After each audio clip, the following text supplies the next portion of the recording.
Fala galera, bem-vindos a mais um episódio do Movimento Cast, um podcast sobre medicina esportiva não somente voltada para o atleta, mas também para o cidadão comum, como você, que busca performar no estudo, no trabalho, no dia a dia e no esporte. Aqui nós movimentamos corpos e movimentamos mentes, com muitas dicas, resenha e insights sobre medicina esportiva. Bom dia a todos, eu sou o Vitor Brito e estou aqui com o meu co-host, Matheus Winkler. Sou Matheus Winkler, prazer. Bom dia a vocês todos.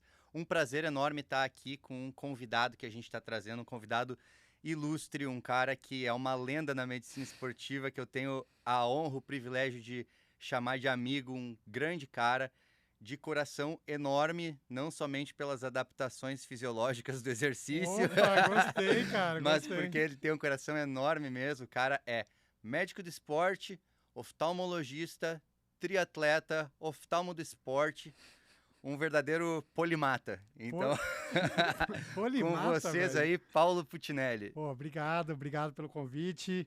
Tô muito feliz realmente de estar aqui. Eu me sinto lisonjeado de ser convidado e principalmente de vê-los com a iniciativa de criar um podcast. A gente vai falar bastante sobre isso, mas a primeira vez que eu ouvi falar, e vocês fizeram propaganda, né? Vocês mandaram lá no grupo de todos os médicos do esporte a ação de vocês. Para mim é muito bom, assim, porque essa é a ideia, a gente propagar o conhecimento, propagar informação de qualidade e discutir, conversar, falar coisas relevantes que a gente vive no nosso dia a dia. Muito Cara, bom. muito massa. E assim, quando a gente trocou ideia, né, tu falou, não me venha só falar das mesmas coisas que sempre se fala aí. Se toma creatina, se não toma creatina, se carba ou se não carba. Vamos ir além. Então, eu sei que tu é um cara que curte a questão de filosofar, de refletir sobre a vida. Então, é um cara muito reflexivo e traz sempre muitas ideias através do treino também, do exercício físico. Acho que esse é um pilar de muitas das ideias da tua construção. Então, eu queria começar até puxando para esse lado, cara. Eu lembro que um dia que a gente estava voltando de São Caetano, tu estava me contando como é que foi tua história aí no esporte. Tu falou que quando tu tinha uns 13, 14 anos, tu nadava e tinha alguma pessoa lá que tu via que vinha às vezes suja de bike e que fazia o treino, ou que fazia o treino de natação e depois saía correr, e daí tu pensava, caraca, essa mulher aí, meu Deus, do que ela é feita, porque eu fiz esse treino e eu tô morto. E daí depois, anos depois, você se torna um triatleta, né? Você acaba traçando aquele caminho. Então, teve um momento que você olhou para aquela mulher e pensou assim, meu, do que ela é feita, que tipo de DNA essa pessoa tem. E daí teve outro momento que você começou a se desafiar e cada vez mais foi achando outras métricas e talvez esteja hoje muito além em performance esportiva do que essa pessoa. E com base nisso, eu te pergunto, qual que é o limite do corpo humano? Bom, cara, legal você ter relembrado isso e ter marcado isso, porque essa história realmente marca a minha vida como o primeiro contato que eu tive com o triatlo. Assim, nunca tinha ouvido falar, era uma criança, né? Tava começando ali a adolescência, e aí já era um adolescente independente, já morava sozinho, já estava no fluxo em busca de ser um atleta profissional, né? Então já minha rotina tinha como centro os treinos, né? Então, eu obviamente estudava, mas eu vivia pelo esporte. E nós éramos uma equipe de natação, uma equipe boa, uma equipe de alto rendimento.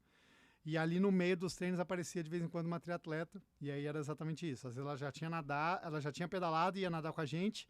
Ou ela nadava com a gente e depois saiu para correr. E eu falava, que isso, cara, isso não existe. não é possível isso acontecer. E aí é exatamente isso que você falou. Agora, hoje em dia, sou eu que estou nesse papel, né? E é bem engraçado que quando eu chego nos lugares, assim, igual eu cheguei aqui hoje, vocês falam, e aí, você já treinou? Pô, e eu sempre falo, cara, você já comeu hoje? Porque pra mim tá mais ou menos no mesmo caminho, assim, tipo... Fisiológico. Exato, é fisiológico, e esse é o ponto. Eu acho que o esporte, ele está na minha vida, e não só na minha vida, acho que na vida de vocês também, na vida de muita gente, como uma necessidade diária. Não uma necessidade no sentido, se eu não fizer, vou ter algum problema. Acho isso não é uma verdade absoluta. Porventura, E às vezes eu fico de férias, há 1, 2 semanas zerado de treinos em si, óbvio, sempre movimentando, Ativo. mas é ativo. Mas para mim é muito claro acordar e sair para treinar, né? E aí, às vezes eu tenho um compromisso muito cedo, eu tento acordar mais cedo ainda para dar uma treinadinha e ir pro compromisso.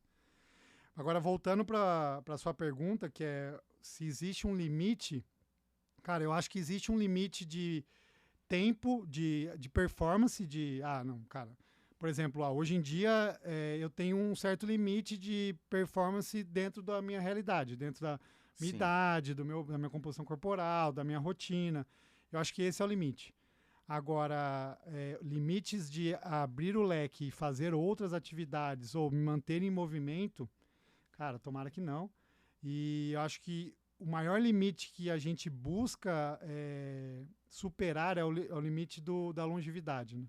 E eu acho que esse é o grande segredo da performance.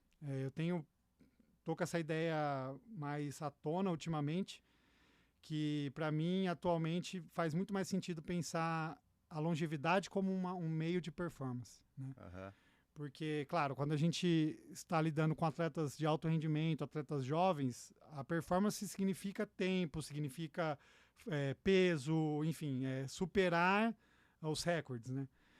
Num dado momento, que é o meu atual, ou na grande maioria dos pacientes que vão no consultório, eu acho que a performance maior é você se manter naquela atividade por mais tempo possível. E é o que todo mundo quer, né? Cara, que massa esse conceito de longevidade como objetivo de performance. Tu quer performar o quê? Eu quero performar na minha longevidade, eu quero ficar mais tempo no jogo. E não é só ficar mais tempo no jogo, é ficar no jogo por mais tempo em condições competitivas dentro da capacidade que tu tem.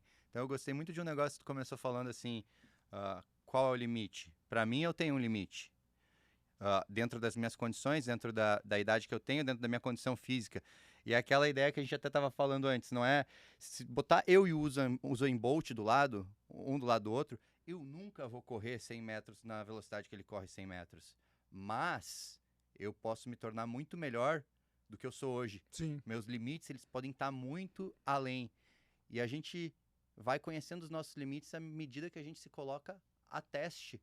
E a gente às vezes acredita que a gente é capaz de muito menos do que de fato a gente é, até que a gente se esforce e veja que a gente é capaz de muito mais. E acredito que essa seja uma tônica frequente que tu deve ter enfrentado na tua vida, nos teus desafios pessoais, assim como os pacientes que vêm para ti assim, pô, o cara vem querendo começar o triatlo e daqui a pouco, pô, o cara fez um 70.3, daqui a pouco ele fez um Iron. Exatamente. Uma das perguntas que até eu queria te fazer quando você estava comentando era a sua visão antes de ser médico do esporte, ter um contato maior com a medicina esportiva, sendo atleta, e agora, sendo um médico do esporte e atleta, Sim. o quanto isso interfere? Você acha que sendo um médico do esporte isso te ajuda a performar mais, a saber os seus limites, conhecer os seus próprios limites? E entrando na questão de limite, para mim, o primeiro limite que é imposto ao nosso corpo é a mente. Né? A gente fala tanto de mover corpos e mover mentes, mas a primeira barreira é a mente. A última barreira talvez seja a do corpo mesmo em si. Mas a mente, quando a gente consegue ultrapassar ela, a gente consegue performar cada dia mais. Sim, sim. Bom, com relação a ser médico do esporte e atleta, para mim é muito bom. Assim, são questões complementares e uma via de mão dupla e um benefício bilateral, né? Então, ser um atleta e saber sobre medicina esportiva me ajuda a colocar em prática o que eu estudo e o que eu aprendo e o que eu discuto. Então, me faz, muitas vezes, evitar alguns erros comuns, né, que eu vejo diariamente no consultório. Nem sempre é tão claro assim, né, porque tem uma diferença muito clara entre o médico e o atleta. Às vezes eu faço coisa errada e eu às vezes sei que eu tô fazendo errado, mas sei lá. Normal. Na hora assim eu falo, não, vai que dá. Comigo é diferente. Minha fisiologia é outra. Eu sei que tá errado, mas vai dar certo. Mais conhecido como tigre. E sempre dá errado, né? Então acho que esse lado do atleta médico me ajuda e o contrário também, né? É um médico que tem uma vivência, é um diferencial com certeza. no sentido de, às vezes, o paciente falar e você já ter vivenciado algo parecido, ou até você ouvir um relato do paciente e depois de um tempo aquilo aparecer na sua vida, você fala, cara, eu aprendi com o paciente, a gente aprende muito com o paciente, então essa troca é muito legal, né? E para mim, assim, o dia todo falando sobre medicina esportiva, sobre esporte, eu lembro até um pensamento, a primeira vez que o Matheus acompanhou um atendimento meu, ele acompanhou um atendimento ali na Olimpo, e aí depois o Rubem que me contou essa história. O Rubem falou que ele foi conversar com o Matheus, daí o Matheus falou, cara, o Paulo fica só falando de bicicleta, de prova, fica abrindo site de provas, assim é muito fácil atender. E eu falei, cara, mas exatamente essa é a nosso trabalho, né? Claro, tem a questão teórica, médica, que, pô, claro, você precisa fazer perguntas, você precisa investigar, você precisa aplicar o conhecimento teórico, mas no fim das contas é uma troca de informação, é uma assessoria, uma comunicação, enfim, tem vários nomes para tudo que a gente faz, né? Uma mentoria, enfim. A gente está ali trocando ideia com o paciente, aprendendo, né? Trocando, realmente tem essa questão de troca. Porque de energia mesmo. Exato. Cara, aproveitando essa primeira consulta, eu achei esse negócio muito doido, que assim, os teus pacientes, quando eu comecei a acompanhar as tuas consultas, eu vi que muitos dos teus pacientes, eles chegavam ali e o que era mais importante para eles, no coração deles, no momento, não era nem a orientação que tu ia dar. É porque eles tinham em ti uma figura que eles admiram e respeitam. Inspiração. Como assim, como se... Tem uma frase que alguém falou isso, que o que cura na terapia é a personalidade do terapeuta. Não importa tanto o método, mas tu tem que estar diante de uma pessoa. E quando o cara tá na tua frente, tu vive muito o que tu prega. Uhum. Tu é essa representação. Então, se ele tá com uma dificuldade, seja uma dificuldade de logística, que eu sei que o tema de muitas consultas é tu adequar, e é o que a gente faz muito, né? De adequar a logística da pessoa na rotina.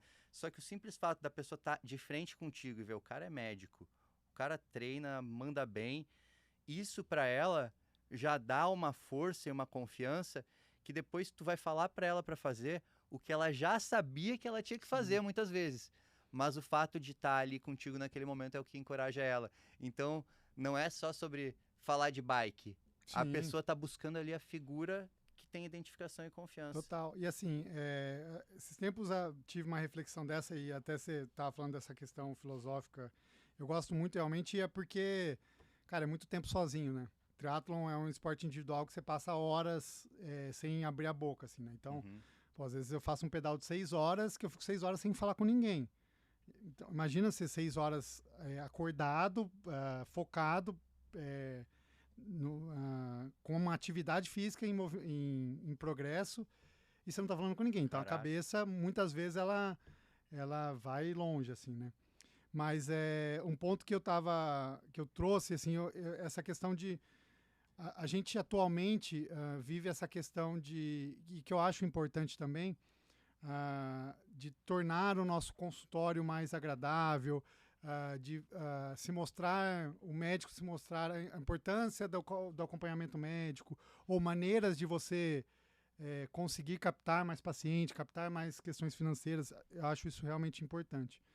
Mas que a gente nunca perca essa essência de, cara, senta aqui, vou olhar no olho do meu paciente, vou ouvir o que esse cara tem para falar. Porque muitas vezes é exatamente o que você falou. O cara, assim, tipo, ele se preparou um bom tempo, juntou um bom dinheiro e tá muito ansioso para sentar na sua frente. E aí, se você, tipo, tá lá, sabe, computador, ou, tipo, tá pensando em outra coisa, você vai tornar aquilo frustrante, até inclusive de tornar, talvez, a experiência dele dentro do esporte algo frustrante. Do tipo, pô, eu tenho esse cara como referência, eu vim aqui, o cara, tipo... deu zero moral pra mim, sei lá se eu realmente quero. Esses negócios de triatlon aí é meio fita, assim, sabe? Então eu tenho essa preocupação também, de tipo, cara, bom, fala aí. E a preocupação maior, que é muito importante, que é, cara, assim, e o Matheus sabe disso, eu até, inclusive, gosto mais das pessoas que falam, cara, eu quero fazer 5 km do que o cara que quer ganhar medalha olímpica, assim, sabe? Eu tenho esse cuidado de tratar todo mundo de, tipo, as pessoas falam, mas eu corro muito devagar. Eu falo, cara, mas devagar para quem? O negócio é com você. E aí eu tenho uma tônica que as pessoas acho que entendem muito isso assim. Quem faz prova mais devagar fica mais tempo fazendo exercício. Então Aham. sofre muito mais. Aham. Então eu, assim, realmente admiro, por exemplo, as pessoas que fazem Ironman para 15 horas. Caraca. Cara, são 15 horas. O cara começa a fazer a prova, tá à noite, né? Porque ainda tá amanhecendo. Passa o dia todo fazendo o exercício, escurece, ele continua lá fazendo.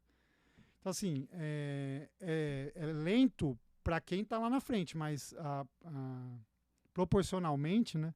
Relativamente, é o mesmo nível de esforço. E ele tá fazendo há muito mais tempo, né? Ele se esforça muito mais, eu acredito, pelas dificuldades que ele tem. Talvez ele não Exato. teve uma preparação adequada, ou ele não tem a fisiologia necessária para aquilo, que a gente sabe que existe uma seleção natural para cada esporte. Não tem um lastro, né? Não A tem... gente ontem tava discutindo analfabetismo físico, cara. Cara, isso é uma loucura, velho. Total, cara. Cara, tem muitas pessoas analfabetas da questão do ponto de vista físico. Então, coordenação, controle e ajuste fino, até inclusive de percepção de esforço, né, cara? Aham. Sabe? E eu falo isso muito. Os pacientes que já foram atletas. Pego muito paciente que o cara foi atleta de moleque, jogou tênis, ou, sei lá, correu ou nadou. Ficou um tempo perdido, né? Faculdade, trabalho, e depois, com 40 anos, ele se vê, olha no espelho e fala, cara, não, esse não sou eu. E aí ele volta a praticar atividade física. Fica 20 anos sedentário, fala, cara, eu preciso me tratar. E aí eu falo, cara, fica tranquilo, você vai voltar muito rápido. Porque tem esse lastro, né? Tem essa bagagem, e você já tomou muita pancada. Então você vai tomar pancada mais fácil e não vai sentir muito negócio. Né? Eu não só acho que seja uma pessoa que começou e ficou um tempo sem, quanto uma pessoa, uma criança que fez um esporte só. Eu acho que o desenvolvimento, a gente conversa tanto sobre especialização precoce, um só esporte, o desenvolvimento da criança como um todo, ela está inserida em vários esportes. E isso faz com que o futuro dela, a longevidade, igual você comentou, com 50 anos ela resolveu retornar a fazer esporte. Ela consegue voltar muito mais fácil do que aquele que nunca fez nada, que sempre foi sedentário, teve uma criação com os pais que talvez não incentivaram, porque o esporte ele parte dos pais, né? Uhum. Se não tiver um incentivo desde o início ali quando criança, a pessoa não vai, ela prefere ficar em casa. Ainda mais hoje em dia, com TV, com videogame, fica muito mais fácil. Acho muito doido quando eu sempre penso em termos assim evolutivos de desenvolvimento dos movimentos, né? E daí a gente olha a criança ali que começa, rasteja, depois engatinha, depois caminha. As crianças, elas sentam de cócoras, elas dão cambalhotas, elas fazem coisas assim. E a gente até trocou essa ideia em outro podcast de falar sobre um programa que eles têm no Canadá, que é de Physical Literacy, né? Que é a alfabetização física. Sim. E pensar na importância de ter, assim, essa biblioteca de movimentos no teu corpo é muito grande, cara. Porque, assim, eu comecei a treinar jiu-jitsu há uns 3, 4 anos atrás, e eu achei muito doido que no jiu-jitsu as primeiras coisas que tu aprende é a dar uma cambalhota, é a estar no chão de costas e conseguir sentir com as costas o chão e fazer vários movimentos em amplitudes diferentes. Tem todo um negócio meio contorcionista que, cara, é meio que assim, olhando de maneira fria, tu ali no chão, tu é um macaquinho, fazendo macaquice. Sim. Mas é a mesma macaquice que se tu deixar as crianças brincando, elas vão fazer. E eu acho uma pena que pessoas percam isso quando adultas por não se exporem a estar ativa, sabe? Tem gente que não consegue agachar, não consegue fazer movimentos funcionais assim, e isso daí vai impactar muito nesse marcador de performance que é a longevidade. Sim, com certeza, com certeza. Essa é a ideia, assim, eu comecei a fazer yoga agora. Cara, eu sou muito analfabeto, assim, cara, e tá sendo um baita desafio e eu tô adorando, assim, porque até, assim, muita gente, às vezes o cara fala, mas você treina porque você vai bem e tal, né? Aí eu falei, mano, será que é realmente isso, né? Vou me questionar. Aí eu entrei no yoga, que eu sou, tipo assim, mas de longe, muito pior, e nem tem essa questão de comparação, né? Yoga é um negócio que é individual, é cada um ali, não tem uma competição, né? Mas, assim, claramente tem 4 estágios, eu paro na metade do primeiro, assim, né? E eu tô adorando isso, porque realmente é um desafio, cada aula é um desafio gigantesco de eu conseguir, pelo menos, tentar pensar na minha respiração, né? Porque as pessoas estão lá fazendo os movimentos e respirando, e eu tô tentando pensar na minha respiração, e porque realmente eu nunca tive esse contato. Para mim sempre foi, tipo, andar para frente, ir para frente, né? Todos os esportes que eu fiz são todos esportes para frente, né? Você nunca faz... não tem grande mudança de direção, não tem essas coisas, né? E agora, pra mim, tá sendo irado. O cara é um homem de ferro, o cara é um Iron Man e olha só. Não, Tem coisas... Teu limite não foi alcançado em várias áreas que tem a ver com o teu desempenho e performance. Esse ferro precisa ser maleável, né? É verdade, cara. Verdade, boa. Mas desculpa, até falando dessa questão da especialização precoce, eu escutei o podcast que vocês estavam falando, agora no Congresso Europeu de Ciência do Esporte, teve uma aula magna sobre, e chamava Como se constrói um campeão, né? Era uma mesa ali bem importante com autores renomados, e ela mostrou um estudo, uma autora canadense, inclusive. Ela mostrou um estudo que ela comparou que atletas profissionais, atletas adultos, campeões, não foram crianças campeãs. Caraca. E o contrário também, crianças campeãs não são adultos campeões. De maneira geral. A gente tem os outliers? Óbvio que tem. Tem tipo, sei lá, ela citou alguns, por exemplo, o Messi. Messi é um atleta que jogou futebol desde que nasceu, praticamente. Beleza. O LeBron James. Tem vídeos dele jogando basquete com 4, 5 anos. Beleza. Mas esses são os fora da curva.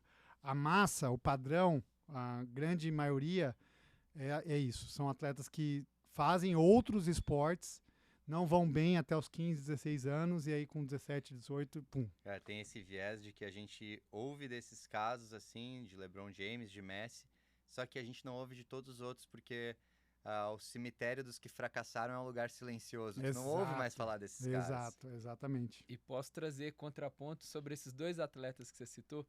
Para mim, LeBron James, que tem uma comparação muito grande com o Michael Jordan e com o Kobe Bryant, né? Uhum. São dois caras que têm uma mentalidade que extrapolam o esporte. Eu já viu o Mamba Mentality, aquele livro do Black Mamba? Não, é bizarro. É só foto, umas fotos das partidas e ele falando da mentalidade dele. Nossa, ele é Porque eles precisaram quebrar barreiras para poder chegar no nível que eles chegaram. Talvez o LeBron e o Messi tiveram uma maior facilidade. Desde o início ganharam, não precisaram enfrentar as dificuldades e obstáculos do esporte. E em contraponto, o Messi e o Cristiano Ronaldo, que para mim é um dos maiores atletas de todos os esportes, porque ele precisou utilizar de todos os recursos da medicina esportiva. Para mim, ele é um médico do esporte. O Cristiano Ronaldo já tem diploma, porque ele segue rigorosamente tudo aquilo que a gente prega. É impressionante. É isso, exatamente esse o ponto. E falo isso, tem um grupo de pacientes que são os jovens, né, os adolescentes, e tem muito nadador, e aí alguns são maturadores tardios, né? E aí são menores, e aí as mães todas preocupadas, né? Mas meu filho não cresce, é o menor da raia, tipo, ele vai na competição, ele claramente é o menor. Fala, isso é uma vantagem gigantesca para ele. Porque se ele tá competindo, se ele tá nesse nível que ele tá, como maturador tardio, ele tá desenvolvendo habilidades para se manter no bolo. Porque a hora que ele atingir o estirão, a hora que ele crescer e ficar forte, ele vai ter habilidades que os outros que cresceram precocemente foram na força, né? Foram na pancada, e aí eles vão ficar para trás. Então, esse é um ponto que é talvez essa questão de o campeão júnior não vai ser o campeão profissional e o profissional... Cara, o que tu acha da mentalidade que esse cara tem que desenvolver? Porque assim, tem muitos que são esses maturadores tardios que o cara pode ficar emburrado, que tá perdendo e parar. O que tu acha da mentalidade que o cara que vem se desenvolve? É muito difícil. E assim, é muito difícil porque a atual sociedade como um todo é uma cobrança imediata, é um ponto de urgência, né? Precisa tudo para ontem.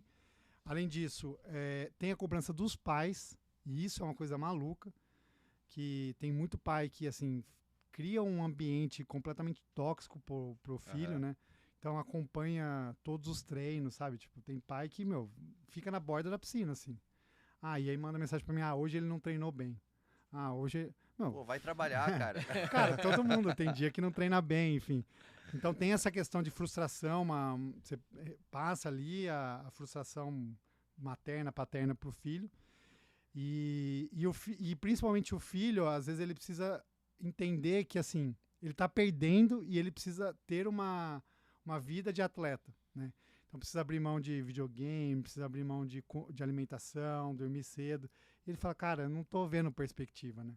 Ele não enxerga ali o ponto. Então, tem que ser um trabalho muito conjunto do tipo, cara, primeiro, sempre o primeiro ponto você gosta do que você está fazendo?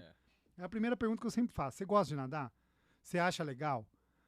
Aí, se ele te tombeia, eu já flagro ali, às vezes eu converso com a mãe e falo, não sei, às vezes, pensa em outro esporte, ou tá tudo bem, talvez ele realmente não seja um atleta, ou não, eu gosto, cara, eu gosto de fazer, é uma coisa que eu quero pra minha vida, então, beleza, então senta aqui, eu vou te mostrar que, cara, você tá perdendo, mas não desista até você chegar ali nos 17, 18 anos, realmente, você chegar ali no funil, e ver que o negócio não vai pra frente, aí beleza. Que foi basicamente o que aconteceu na minha vida, assim. Eu vi... até, cara, tô falando, eu tava louco pra te perguntar, que a gente nunca falou disso. Eu te perguntar se tu passou por algo parecido, assim. Sim, assim, quando eu era um adolescente, o início da adolescência bom, tanto que eu fui viver esse momento do esporte de alto rendimento, e no fim das contas eu não sei, porque acho que eu nunca fiz um raio-x de idade óssea, mas eu acho que eu era um maturador precoce. Então, com 14, 15 anos, eu já tinha passado o estirão, estava maior, estava mais forte e estava indo bem. Aí, dos 16, 17, a hora que todo mundo foi e empatou comigo, eu não consegui acompanhar. E aí, com 17 anos, eu falei, cara, não vai dar. Porque o funil é muito estreito, né? Da natação, ainda muito mais. Tipo, são pouquíssimos que chegam, e com 17 anos eu já devia estar num nível, competindo competições ou indo para mundiais que eu não tava, e eu queria ser médico, eu queria fazer medicina, e falei, já não tinha o desejo de ser médico? Já tinha. Como é que foi essa transmutação, assim, de energia de, bom, então esporte não vai rolar, eu já vou migrar pra medicina? Cara, mas eu, assim, não de alto rendimento, e talvez também já tava meio de saco cheio, mas eu sempre continuei treinando, assim, né? Continuei, aí fui pra outras, né? Fui pra handball, fui pro futebol, aí... Polimata. Isso dentro da faculdade? Dentro da faculdade, No cursinho, no último ano do colegial eu joguei handball ali com a escola, e depois, aí na faculdade, entrei na faculdade, é engraçado, que eu fiz USP de Ribeirão, né? E lá tem uma mentalidade muito grande de esportes, né? Assim como a Unifesp, enfim. Agora um pouco menos, mas na minha época era assim, você chegava, a galera já... Lavagem cerebral. Qual esporte você não perguntava não, já te botava no carro e te levava, assim, sabe? Você não tinha muita escolha. E aí, quando eu entrei em Ribeirão, assim, algumas pessoas já sabiam que eu nadava antes, né? Então, tipo, cheguei e falei, não, você vai nadar. Cara, eu falei, não, velho, eu não quero nadar. Eu não queria, assim, sabe? Não... Porque eu já tinha vivido muito isso, e eu sabia que natação era algo que eu precisava abdicar de muita coisa. E eu não tava afim. Tipo, eu tava afim de curtir a faculdade, de ir pra festa, de beber, enfim. E eu sabia que não ia casar. Então eu competi natação o primeiro semestre da faculdade. Aí eu consegui vazar, eu já tava mais velho, já tava com mais poder Moral de opção, né? Já podia escolher o que eu queria fazer. Botou um calor pra nadar. Ô, bichão, tu que vai nadar. Falei, velho, vai no meu lugar aí. Mas aí eu parei. E aí depois voltei alguns momentos, mas nada de triatlon. Aí triatlon foi só na residência de oftalmo mesmo. Que foi após essa mulher que você via fazendo... Essa eu vi de criança, né? Isso aí ficou na minha mente. Ah, tá, entendi. Aí depois aí eu fiz a faculdade e tal. E quando eu comecei a residência de oftalmo, aí eu comecei a juntar dinheiro e eu falei, pô, agora eu tenho dinheiro pra comprar uma bicicleta, né? Porque triatlon tem uma barreira financeira considerável, importante. Quer dizer, todos os esportes têm, cara. Até corrida, que talvez seja o mais democrático. Cara, a gente tá falando hoje, tem tênis, os tênis ok são perto de R$1.000, né? Suplementação. Fora gadgets, né? Gadgets que tu pode relógio. ter. Relógio. Pô, tem muita coisa, muita tecnologia pra gente que é geek desse mundo, tu vai querendo ter tudo. Tu vai querendo avançar. Se você é apegado aos dados. É que assim, é uma construção, né? Sempre fala, cara, assim, eu quero começar triatlo. Começa, velho. Começa pedalando na bicicleta da academia. Enfim, você precisa de uma academia só. E de um treinador. Né? Então, o treinador já é um gasto, né? E aí depois ele vai evoluindo. Puta, eu tô a fim de entrar no programa de treinamento. Aí você precisa ir passar por um médico, né? Você precisa ali avaliar a sua saúde. Depois você precisa de um nutricionista. E aí, velho... E vai indo. Cara, esse é o limite. Avançando e pensando em tecnologia do esporte, né? Tecnologia que a gente tem de monitorização, de dados. A gente tá numa era que cada vez mais a gente tem dados e, inclusive, inteligências artificiais capazes de interpretar bem esses dados e nos trazerem informações. Eu, por trabalhar junto contigo, por fazer os testes do meu doc, atender pacientes também do meu doc, por já ter acompanhado muitos pacientes teus enquanto tu atendia, já vi muitas vezes eles te mostrarem uma série de dados. Tem paciente teu que abre o computador com uma planilha de Excel com todas essas variáveis, assim, o quanto ele transpirou na última hora. E o pessoal usa aquele Whoop, o Oura Ring, usam outras formas de medir. Como é que tu vê essa questão desses gadgets e desses dados todos podendo contribuir não só na performance esportiva no sentido tempo, mas até no que tu trouxe de longevidade, porque eu acho que isso vai abrir um mercado gigante de possibilidades. Sim.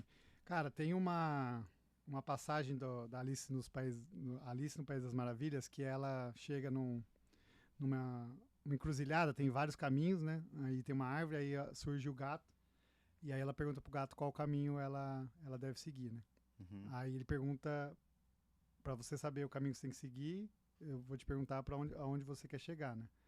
Então, assim, esse é o ponto, assim, a gente vive na era do Big Data, né? São inúmeros dados e tudo que você faz gera números e esses números estão aí na nuvem.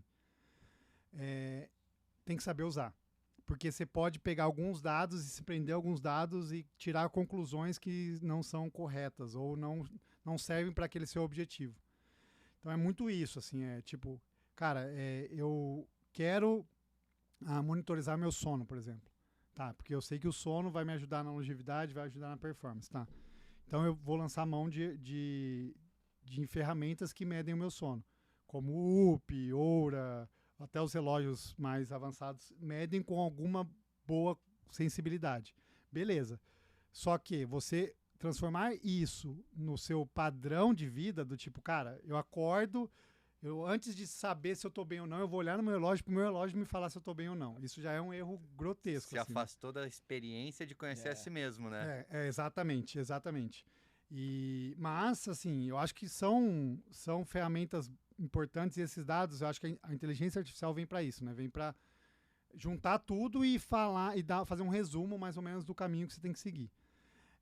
Agora, um contraponto disso é que, assim, eu gosto muito de fisiologia do exercício, fiz o doutorado em fisiologia do exercício e a minha área de atuação dentro da fisiologia é muito performance, né? As variáveis que determinam a performance, eu gosto muito dessa área. E aí as pessoas que se dedicam a estudar isso e se dedicam a estudar a questão das variáveis para prescrição de treinamento esportivo, existem inúmeras variáveis, né? Frequência cardíaca, ritmo, temperatura corporal, potência, enfim. HRV. Infinitos. E aí os grandes estudiosos do assunto, eu já vi alguns deles falando assim, a gente tem infinitos dados. O dado mais fidedigno é a percepção subjetiva de esforço. E aí a gente olha e fala, cara, que a gente está fazendo, né? Tá indo no tipo, a gente está criando infinitos instrumentos, infinitas métodos de aferição e no fim das contas, óbvio, um atleta que conhece bem o corpo, que ele sabe o que ele tem uma experiência, ele vai falar, cara, hoje eu não estou bem. Cara, mas a gestão de dados, isso é um ponto interessante, porque a gente levanta até a discussão do que é a gestão de dados. Existem engenheiros de dados hoje em dia, que são pessoas que o trabalho delas é analisar isso e entender que dados tu quer para compreender como é que tu vai influenciar a variável X, que é o ponto onde tu começou. Tá, para que caminho você quer ir, Alice? Eu quero ir para o caminho da longevidade. Então tá, se o caminho é a longevidade, a gente tem vários dados e a gente tem que definir KPIs, que é Key Performance Indicators. Quais que são os indicadores-chave de performance? Caminho, né? Porque realmente a gente pode se perder se a gente achar que tudo é importante, que a gente não diferencia barulho de ruído. Mas, por exemplo, tecnologias para mostrar que a pessoa está tendo uma fibrilação atrial, essas novas coisas isso é muito fera. Caraca, isso daí no sentido longevidade, o que mais que a gente não pode progredir que pode ser um determinador de performance? Cara, a gente tem, por exemplo, um exemplo claro disso, de mudança de paradigmas da medicina, é o Libre, né? O monitor de glicose plasmática. Cara, assim, até onde eu aprendi, acho que vocês também aprenderam, um dos parâmetros para diabético, para controle de diabetes, era a hemoglobina glicada. Cara, não existe mais hemoglobina glicada. Agora é a questão do seu acompanhamento da sua glicemia ao longo das 24 horas. Isso é doido. Cara, então assim, o quanto você se manteve na glicemia alvo. Isso é muito maluco. Aham. Então tem vários pontos e até voltando naquela questão, eu lembrei de uma passagem durante a residência muito boa, assim. Eu tava essa vibe de estudar números, né? Tipo, totalmente buscando dados e tentando entender quem ganha, por que ganha, qual é o VO2, qual é o limiar, qual é a economia de corrida, enfim, todos os números. E aí o Zogaib, vocês conhecem o Zogaib? Sim. Cara, o Zogaib é um cara, assim, diferente pra mim. Eu gosto muito dele, eu sou fã número 1 dele, assim. E ele tava um dia numa aula, numa terça-feira lá na residência, e aí eu apresentei o meu trabalho lá de NIP. conclusão, do NIP, a conclusão do curso lá. E aí eu apresentando, tal, e aí ele fez uma pergunta, eu comecei a discutir, e comecei a falar, mas... Falei, Paulo, Ele também é Paulo, né? ele é Paulo também, Tá, só Paulo pra- Zogaib, Falei pra ele, professor, eu tô com os números, mas eu não consigo chegar nesse dado. Aí ele virou pra mim e falou assim, porque a fisiologia não é uma ciência exata. Aí eu, caraca, tipo, acabou comigo, assim, me derrubou. Eu falei, faz total sentido. E às vezes a gente pega pacientes que são da área de exatas e o cara mapeia todos os números, que ele está acostumado a fazer isso, e chega numa equação e fala, a equação é essa. Só que não é uma ciência exata. Né? Uma ciência, tem uma parte humana na questão, né? Que a gente não consegue explicar e ninguém vai, sei lá, alguém um dia explique, mas tem até uma força superior nessa equação, né? Então é isso, eu acho que a medicina esportiva é muito disso, né? E não só da performance, como a longevidade também, né? Sim. Tipo, o cara se cuida e tem um problema. O cara que não se cuida, enfim. Aí a gente começa... A gente falou sobre a inteligência artificial, eu acho que vai mudar um pouco o nosso raciocínio. Porque antigamente a gente tinha que buscar na literatura algo para a gente poder aprender. Só que hoje em dia, como é muito fácil, vai ser, para mim, a forma de você buscar um conhecimento vai ser através de perguntas. E a analogia que você fez com relação de Alice no País das Maravilhas, ela perguntou para a inteligência artificial, que era o gato. E aí o gato fez qual pergunta? Ele devolveu a pergunta. Falou, para onde você quer ir? Onde você quer chegar? É exatamente Então, isso. exatamente como você vai perguntar e como você vai utilizar a resposta para introduzir no seu dia a dia.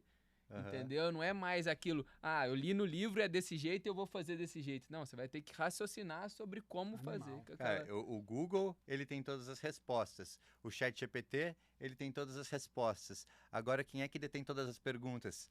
Entendeu? Exato. Tipo, o grande diferencial das pessoas vai se tornar saber o que perguntar, né? Saber qual é a boa pergunta. Mas para saber o que perguntar, tu tem que saber o que tu quer, porque por que tu tá fazendo essa pergunta? Exato. Então a gente pode facilmente entrar nessa armadilha de achar que tudo é relevante, e eu noto já isso que é um viés da era da informação. A gente tem muita informação, no ar também tem muita coisa que não tem qualidade, e qualquer um pode falar qualquer coisa sem validar aquilo de alguma forma, só baseado na sua retórica, e muita gente vai comprar aquilo como verdade.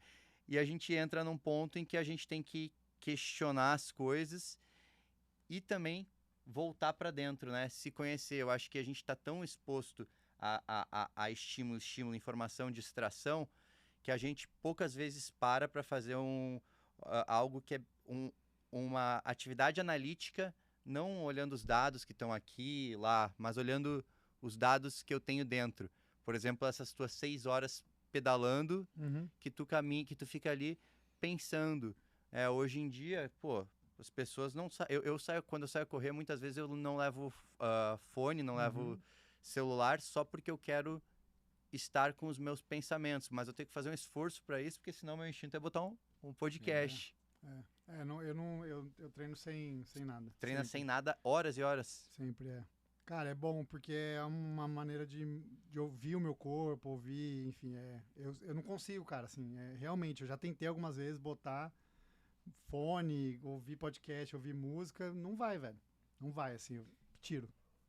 Isso é uma forma de distração e eles já fizeram estudos comparando pessoas que ouvem música ou ouvem outros tipos de podcast, enfim, e correlacionado com performance. E eles não obtêm um resultado, porque eu acho que é muito específico, porque tem pessoas que se estimulam com a música e outras pessoas que utilizam o silêncio, né, você com você mesmo, para se concentrar e conseguir performar. Então isso é muito individual. Total. Concordo. Mas às vezes é bom experimentar o outro lado também. Sim. Tanto para quem não ouve, às vezes ouvir e fazer uma atividade contemplativa, né? Eu tenho, às vezes, tava conversando com um paciente, assim, claramente overtraining, assim, paciente meu. É assim, as pessoas começam a ir bem, tipo, eu tenho um objetivo, conquisto o objetivo, ela já vai pro próximo. E ela vai pro próximo. E aí ela esquece que ela precisa tirar o pé e descansar, porque isso vai ajudar. Nem celebra, assim, nem comemora. Exato. E aí um paciente meu falou, eu não tô conseguindo fazer 30% do meu esforço, tipo, impotência, né? O cara tem o FTP lá, sei lá, 300 watts, ele não tava conseguindo rodar a 120 watts. Tipo, tava sofrendo para rodar isso. Falei, cara, não tem condição, você vai precisar parar, para tudo. Fica aí um tempo e tal. Aí ele voltou, eu falei, agora, a partir de agora você vai fazer, cara, atividades contemplativas. Você vai sair pra pedalar, pode sair pra pedalar. Mas, cara, você vai pra... Curtir.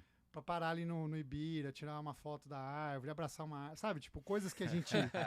Não, tipo, coisas que você faz pelo prazer de fazer, sim. sabe? Não de tipo, não, eu preciso fazer porque eu preciso entregar. Porque no fim das contas... essa história de amador de alto rendimento, de você ser um amador de alta performance, é uma brincadeira, é uma diversão, é um hobby, né? É um hobby, cara. A gente não vive disso. E a gente precisa encarar isso como um hobby, como algo prazeroso, como algo que te traz alguma coisa positiva pra sua vida, que te deixa feliz. Sim. Até o futebol, cara, assim, tem gente que vai pra jogar futebol e fica bravo, e briga, e sai mais bravo do que entrou. Eu falo, cara, não faz sentido não isso, cara. nada. Mas um negócio, tu aprendeu isso cruzando a linha, não foi? Não, exato, claro. E vendo outras pessoas cruzarem, vendo outras pessoas. Porque na grande maioria das vezes, são pessoas que gostam muito de esporte. Gostam muito de esporte. Assim, eu gosto de esporte, com certeza vocês também gostam muito, assim, tipo... Se eu ligo a televisão, tá passando alguma coisa, eu quero parar pra assistir. Putz, vai ter um campeonato, vou lá assistir. Eu gosto dessa competição, eu gosto de ver. Pô, a Olimpíada pra mim é o lugar mais legal do mundo. E a gente gosta tanto que a gente finge que a gente é atleta. Tipo, sabe, finge que é atleta profissional. Não, eu tenho uma planilha, não, eu cuido do meu sono. Claro, no fim das contas, tem benefícios secundários importantes. Saúde, longevidade, ajuda no trabalho, ajuda na saúde mental. Mas eu tenho meio que pensado nisso ultimamente. Falar, cara, assim... a gente tá brincando de ser atleta profissional, né? A gente tá curtindo aqui. Cara, essa tua transição aí, isso daí é coisa dos últimos anos, né? Essa transição. Não, últimos anos não, os últimos meses, pouco assim. tempo, velho. Ontem, Dos últimos pouco tempo. Porque, cara, tu tá vindo com ideias aí que se eu conversasse contigo há um ano atrás, eu não ia ouvir isso. Quando a gente foi pra Floripa ali no início do ano, tu tinha alguma prova pra fazer lá, qual que é e amanhã? Ganhar. Não tem outra coisa, é ganhar. Mas uma coisa é você estar inserido numa competição e, lógico, querer ganhar, porque isso vai te fazer a focar mais no seu trabalho ali, no que você tem que trabalhar para poder conquistar. E uma outra coisa é ser totalmente bitolado para aquilo. Eu consigo entender o olhar dele e a frase que ele falou, porque eu também acho que a gente tem que se divertir, mas na hora do campo de batalha, aí é a vitória. Eu coloquei isso na minha vida, há 4 anos eu não competia nada e tem 3 meses que eu tô me preparando para voltar a um torneio de tênis. Vai competir quando? Eu queria que fosse agora no fim do ano, mas eu acho que eu vou segurar um pouco, que eu não me sinto preparado. É isso, cara. Eu tô sentindo um olhar de orgulho nos seus olhos, porque você prega muito isso, do tipo de fazer atividade física contemplativa por pura diversão ou pelos ganhos secundários. E às vezes entrar, tipo, no jiu-jitsu agora você tá fazendo, uma hora você vai começar a competir e vai curtir isso também, a parte da competição. Eu tô nesse caminho de curtir, mas na hora que o negócio acontece, tipo, treinar. Cara, eu sou a pessoa mais antissocial do mundo, assim, em treino. no Ibira, por exemplo. Vou no Ibira correr, aí os pacientes falam, eu te vi, eu comentei, você não comentou. Cara, eu tava em outro mundo, velho. Eu tava dentro de mim, assim, sabe? E quando eu tô sofrendo é pior ainda, porque é a hora que eu preciso mais me concentrar e falar, cara... eu preciso desligar aqui o mundo externo, porque a batalha tá grande aqui dentro, sabe? E é isso, assim, a competição é a mesma coisa, cara. Tipo, eu quero subir em cima do cara que tá na minha frente, sabe? Quero, tipo, atropelar ele. E depois, pô, é meu amigo, meu paciente, e aí a conversa... Cara, o que eu acho muito massa, eu fico com esse... É um olhar de orgulho mesmo, porque eu acho muito da hora. Cara, eu amo pessoas que têm a capacidade de questionar as coisas, de mudando de ideias, de amadurecendo ideias ao longo da vida. Eu acho o máximo, velho, quando alguém traz uma ideia que é contraditória em relação a outra ideia que a pessoa trouxe antes. E mesmo assim, sendo contraditórias, elas não se cancelam. Sim. Porque a gente, porra, é de uma complexidade enorme, né? Então, o cara que quer performar, o cara que quer performance mesmo, atleta, ele não tá pensando em longevidade, não tem que estar. Ele tá pensando em performance. Mas em algum momento ele pode fazer uma transição e aí tudo vai mudar para ele pensar em longevidade. E a gente sabe que o esporte de altíssimo nível, ele não é saudável de forma geral. Né? Cruza algumas linhas do que é saudável, porque é um absurdo, às vezes, o que o cara tem que fazer de treino em relação a uma pessoa normal. Ela vai ter problemas por isso. Mas não nós, pessoas normais, assim, de forma... A gente só tem benefício a colher do esporte. E agora eu quero ver como é que vai ser essa... Eu quero ver o efeito dessa tua transição de pensamento. Não, eu continuo pensando em ganhar, cara. Não. Veja bem. Cara, assim, eu continuo vivendo essa brincadeira de competir, assim, sabe? E acho que pra sempre vai ser assim. Não sei se no triatlon, acho que talvez em algum momento eu deva ir para outros esportes ou segurar um pouco, porque a vida no triatlon exige muito, assim. Né? Sim. E até tempos atrás eu participei de um podcast do Tênis Certo, e aí o tema era alta performance, né? E aí, na hora, assim, falando ali, me veio o insight de que alta performance é algo transitório na nossa vida. Né? É difícil você viver em alta performance por muito tempo. Até, inclusive, se a gente pegar o exemplo dos atletas profissionais, eles têm fase. Tem fase que o cara está em altíssimo nível e aí ele cai, fica um tempo lá embaixo, ele fica um tempo lá em cima, fica um tempo, depois cai. Por quê? Para você estar em cima o alto da montanha é muito bom, mas ventar muito, né? Então, tipo, tá lá em cima, pô, você tá no topo, mas é muito difícil você se segurar lá. E uma hora você vai ter que descer. Falta oxigênio, você tá... Quem é montanhista sabe que, cara, você chega lá, é horrível o lugar, é horrível. Assim, é bonito, mas você tá com dor de cabeça, você tá com muito frio, você sozinho. Tá com ventano absurdo, você quer mais descer. Então, assim, eu vejo muito isso. Então... Pô, eu tô agora vivendo um momento de alto rendimento, pô, eu tô indo bem nas provas, mas em breve eu vou, cara, tem alguns projetos que estão na gaveta. Que uma hora eu vou falar, cara, tá na hora de tirar isso aqui, botar isso aqui na mesa e pegar isso aqui e botar na gaveta. E acho que a vida vai ser assim, né? E eu acho legal esse raciocínio que a gente teve, até, Matheus, que você comentou, de atletas que chegaram, extrapolaram o limite do esporte, do limite do próprio corpo, e ao final da carreira abandonaram completamente o esporte.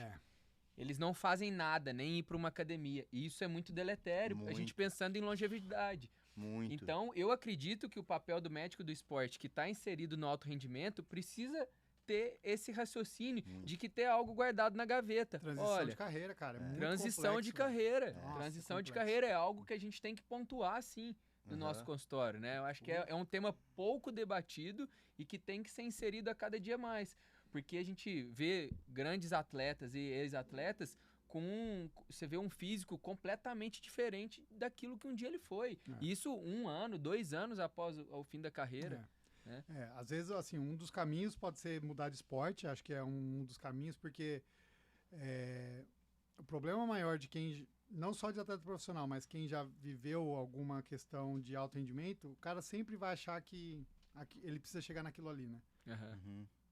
Ele sempre vai se comparar com ele anteriormente, mesmo depois de 20 anos, 30 quilos mais pesado, ele vai falar, não, mas meu tempo no 100 livre era 48, ele vai querer... Então talvez mudar de esporte seja uma possibilidade, vai viver outras coisas, vai Ô, cara, saindo do âmbito só eu acho que, sim, no atleta em transição, no atleta é muito importante ele pensar nisso, na transição de carreira e trazer mais essa ideia do desenvolvimento pessoal amplo e não, em vários âmbitos, e não apenas ali esportivo, mas até intelectual. Tu tem que desenvolver várias coisas, assim, como para ser um ser humano integral. Mas agora trazendo para a pessoa comum, né?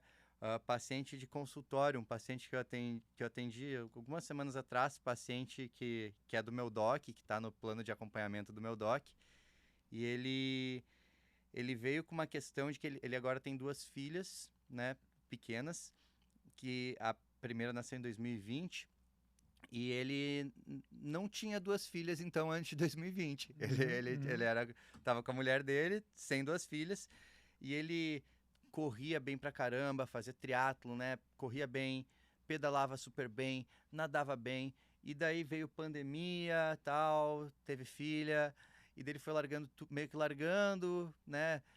Foi treinando menos, e agora esse ano ele quis voltar a treinar com 7, 8 quilos a mais, e ele tava frustradaço, que ele não tava conseguindo encaixar os treinos direito, que ele não tava com energia, que ele putz, eu tenho que ir lá, é ruim eu acordar cedo, ir pra USP lá pedalar, e daí eu fico cansado e não tô conseguindo ir bem, queria ver se tem algum problema comigo e tal, fazer uns exames. Eu falei, bicho, o que que tu quer? Qual que é o teu objetivo agora? E ele não tinha tangibilizado na mente dele o que era o objetivo dele, mas deu pra entender que ele esperava que ele fosse a mesma coisa que antes. E daí o meu exercício com ele foi falar, cara, naquela época, tu não tinha 2 crianças, tu dormia, tu dormia toda noite melhor do que tu dorme agora. Ele falou que ele acorda várias vezes à noite. Pô, tu dormia muito melhor. Tu tinha 7 quilos a menos, tu tava num pique de estar treinando. Agora, pra ti, nesse momento, cara, uma das crianças recém-nasceu, acho que tem menos de um ano. Nesse momento, pra ti, performance é tu tá bem no teu dia a dia, tu tá com energia no dia a dia. Então, tipo, relaxa essa noia de que tu tem que sair todo dia. Eles queriam mais só pedalar, ir até a USP. Cara, vai alguns dias, mas pra isso, tem dias que tu vai ter que dormir muito pouco pra isso. Cara, acorda um pouquinho mais tarde, dá uma corridinha nesse dia, faz uma musculação e pensa assim, ó, tu tá agora ganhando um condicionamento pra daqui a pouco, quando tuas filhas estiverem mais de boa, daí tu falar, agora eu vou voltar. Mas, pô, com 2 crianças pequenas, não cara... Não dá pra parar 100%, né? Tu tem que sempre brigar pra não parar, né? É dimensionar na tua vida que tipo de performance tu quer ter e o que tu quer ter de esporte. Não achar que tu vai estar no pico da performance o tempo inteiro. Cara, e o que eu acho mais maluco dessa história é que, cara, o que você usou de medicina nessa conversa, né, cara? Tipo, de conhecimento teórico, cara.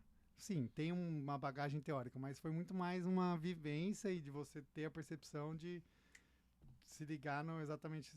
Porque você fala, não, vamos olhar aqui seu ferro. Não, seu ferro tá 50, devia estar 100.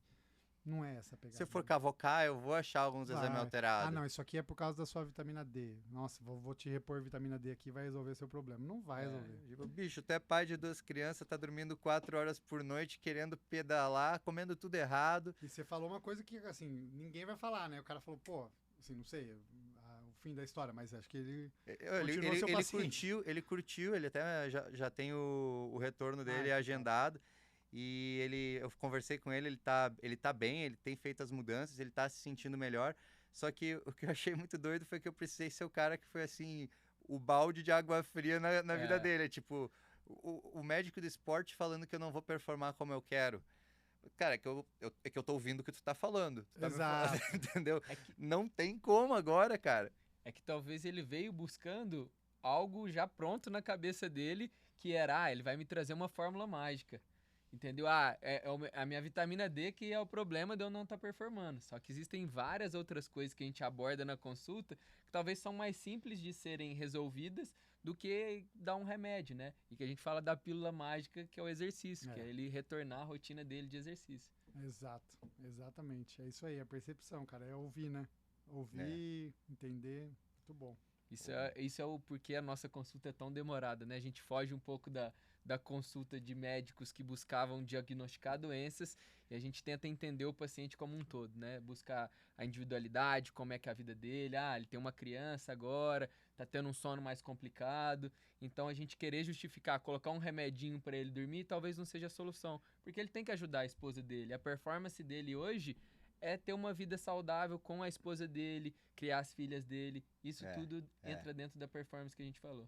100%. Por isso que é demorada e é muito cara, né? É. A gente cobra muito caro. Se não cobra, vai cobrar mais caro. Se vocês estão cobrando barato, tá fazendo errado. Exato. Porque tem muito valor. É justo pagar bastante por algo que tem muito valor. Né?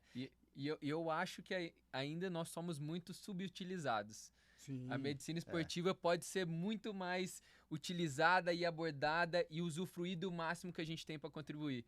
O Paulo até comentou aqui que a gente discutiu aqui mais de 50 minutos sobre temas até que não são dentro de um conhecimento tão científico, mas de vivência. Porém, a gente tem esse conhecimento científico, teórico, e que a gente consegue implementar na vida das pessoas e transformar muitas vidas, né? Isso tudo que a gente está falando é senso crítico, né? É um certo senso crítico que a gente desenvolve até em relação ao conhecimento, que não basta ter o conhecimento. Conhecimento não é poder. Conhecimento aplicado é poder. Então, tem que ser o conhecimento aplicável à vida daquela pessoa. E para ir aí para os finalmente, Paulo, queria saber, assim, um pouquinho da tua visão, assim, cara, de se todo atleta, se toda pessoa que pratica atividade física se beneficiaria, assim, de um médico do esporte, e dentro disso tu até contar um pouquinho o que é Meu-Doc e por que o nome surgiu como Meu-Doc. Boa. Bom, assim, com certeza todas as pessoas se beneficiariam com o médico do esporte, não só as que estão inseridas num programa de treinamento, quem faz atividade física regular ou, inclusive, quem não faz atividade física regular. Ou seja, o médico do esporte serve para todo mundo. E a medicina esportiva, depois que eu tive essa percepção, mudou bastante o meu conceito sobre medicina esportiva. A medicina esportiva é uma especialidade de atenção primária. A gente age na atenção primária, no cuidado básico, de prevenção de doença, de promoção de saúde, de longevidade. E aí tem um braço, óbvio, de performance esportiva, que é um braço que brilha os olhos de muita gente, mas a base, ela é muito importante. Até para quem está lá na performance esportiva, essa base de cuidado é muito importante. Então, acho que serve para todo mundo. E, uma vez que é uma atenção primária, faz total sentido ser um acompanhamento longitudinal. Você ver esse paciente, acompanhá-lo, ter um médico para chamar de seu. Né? Ter alguém que cuida da sua saúde. Então, eu acho que a medicina esportiva está na mesma prateleira de um médico de família, que um geriatra, que um pediatra, enfim, são pessoas que acompanham uma sequência de eventos, que acompanha um processo, seja num determinado ponto específico, um objetivo específico, que é uma prova, seja num ponto específico, que é mudança de hábitos, que é perda de peso, ou simplesmente para acompanhar aí a sequência, buscando ter uma vida saudável e longeva. E o Meu-Doc vem exatamente nesse ponto. O Meu-Doc, ele é um programa de acompanhamento médico, não só médico, mas todas as especialidades que cuidam de saúde, medicina, fisioterapia, nutrição, profissional de educação física. Por enquanto são esses, a gente talvez abra o leque aí mais, porque tem outras especialidades. Mas a ideia é, ao invés de você passar no médico e ele falar, tá tudo bem, tá aqui seu atestado, pode treinar. Não, vamos junto, vamos ver como é que você tá. Eu te orientar algumas mudanças da sua rotina, como você citou um belo exemplo. Daqui um mês você volta, vamos ver como é que você tá. Ou dentro desse mês a gente vai se falar, a gente vai trocar ideia, vai mandar mensagem, enfim, ver. Porque só assim, para mim, faz sentido fazer medicina esportiva, né? É muito mais pelo propósito do cuidado. E aí entra muito na questão de missão e do que você está fazendo aqui. E os motivos pelos quais eu fiz medicina, que é, cuidar das pessoas, né? Fiz medicina porque dá dinheiro, porque status, não. É porque eu gosto de cuidar, eu gosto de conversar, gosto de ouvir, né? Gosto de bater papo. E aí bater papo de esporte é a coisa mais legal, né? Então acho que é isso.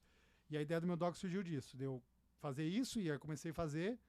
E aí eu comecei a não ter mais braço, e aí eu comecei a chamar pessoas que eu admirava e que eu sabia que iam adicionar coisas a mais, né? Não simplesmente replicar o que eu estava fazendo ou fazer de um jeito meia boca mais barato, não é essa a ideia. A ideia é trazer ideias novas, cabeças novas, pessoas que trabalham outros pontos, porque é isso. Qual é o melhor médico do esporte que você conhece? Depende, velho. Você é médico, pra que você quer? Pra quem? Exato. Exato. Então, assim, é a mesma coisa de... qual é o melhor esporte? Depende. É muito relativo. Então, essa ideia tá... Cara, meu doc vai completar 2 anos agora, tá indo muito mais do que eu imaginava que viria.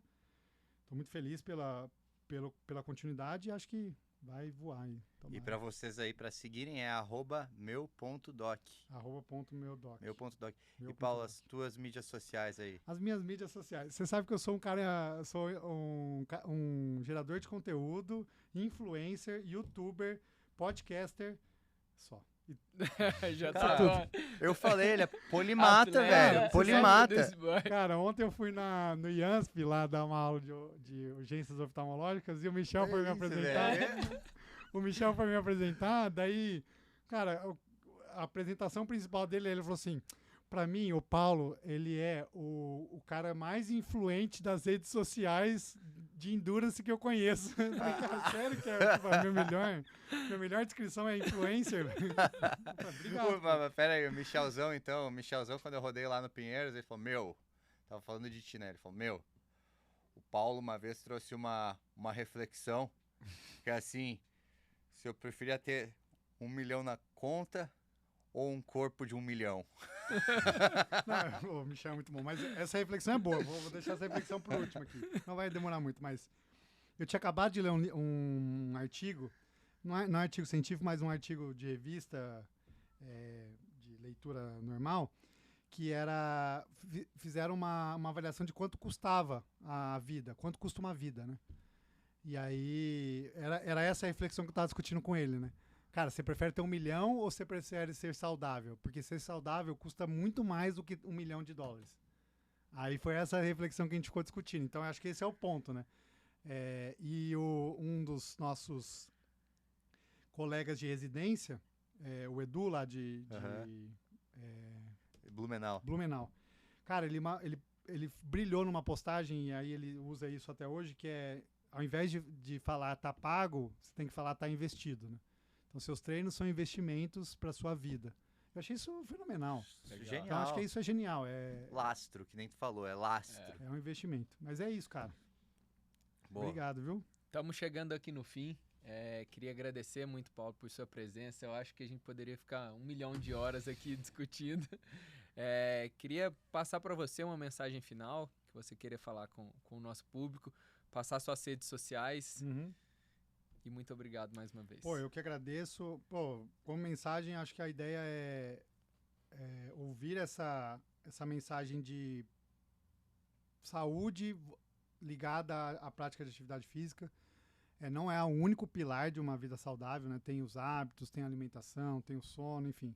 Tem a saúde mental, mas a atividade física com certeza é um pilar fundamental para você ter uma vida boa, saudável, feliz. E, cara, eu queria parabenizar vocês. Como eu disse, uma alegria muito grande estar aqui, porque eu já tive algumas ideias de criar podcast, inclusive eu e o Rubens já gravamos uma vez um piloto de um podcast que não foi para frente.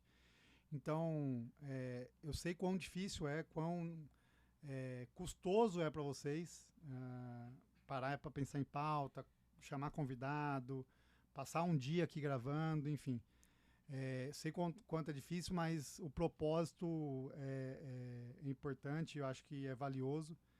E continuem, cara, continuem assim, não só com o podcast, que vocês puderem aí agregar vozes importantes e falando coisas boas é muito importante, né? A gente falou de todo mundo hoje tem voz, e tem muita gente falando coisas em verdades aí, por uma retórica boa acaba colando.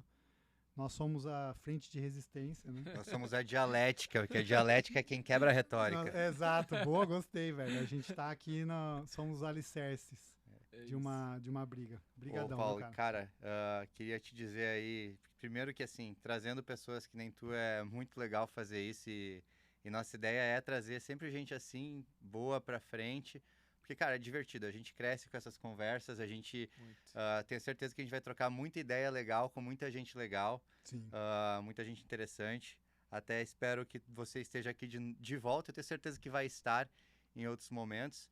E eu queria te agradecer aí do fundo do coração, cara, por ter uma baita referência para mim, um cara que me deu muitas oportunidades, um grande amigo. Então, cara, Ô, te amo, cara. obrigado, cara. Te amo. Não, cara, E eu terminou sei contigo. disso. Ó, Não, eu corta te amo. isso, não, Eu, não vai. cara, eu Isso não amo vai ele. pra- Eu amo ele. Falando sério, eu amo também esse te cara. eu amo. Amo esse cara. Eu te aprendo muito com você e aprendi muito hoje com vocês aqui. É isso, cara, é troca. A gente não sou melhor, não tem isso.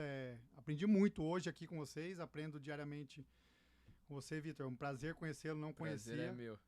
É bom saber que um pouquinho que a gente conversou ali, você tá no caminho, né? E antes que isso Obrigado. fique sentimental demais, eu vou encerrar aqui Mas falando antes uma coisinha pra vocês. Quem tá no Spotify, não deixa de dar uma avaliação, 5 estrelas, deixar aquele comentário legal, que isso nos ajuda a crescer, compartilhar com os amigos, com pessoas que se interessem também nesses temas. E se você estiver no YouTube, clica em inscrever, clica no sininho das notificações, curtir, comentar e compartilhar. Boa. E se eu esqueci de alguma coisa, faça também.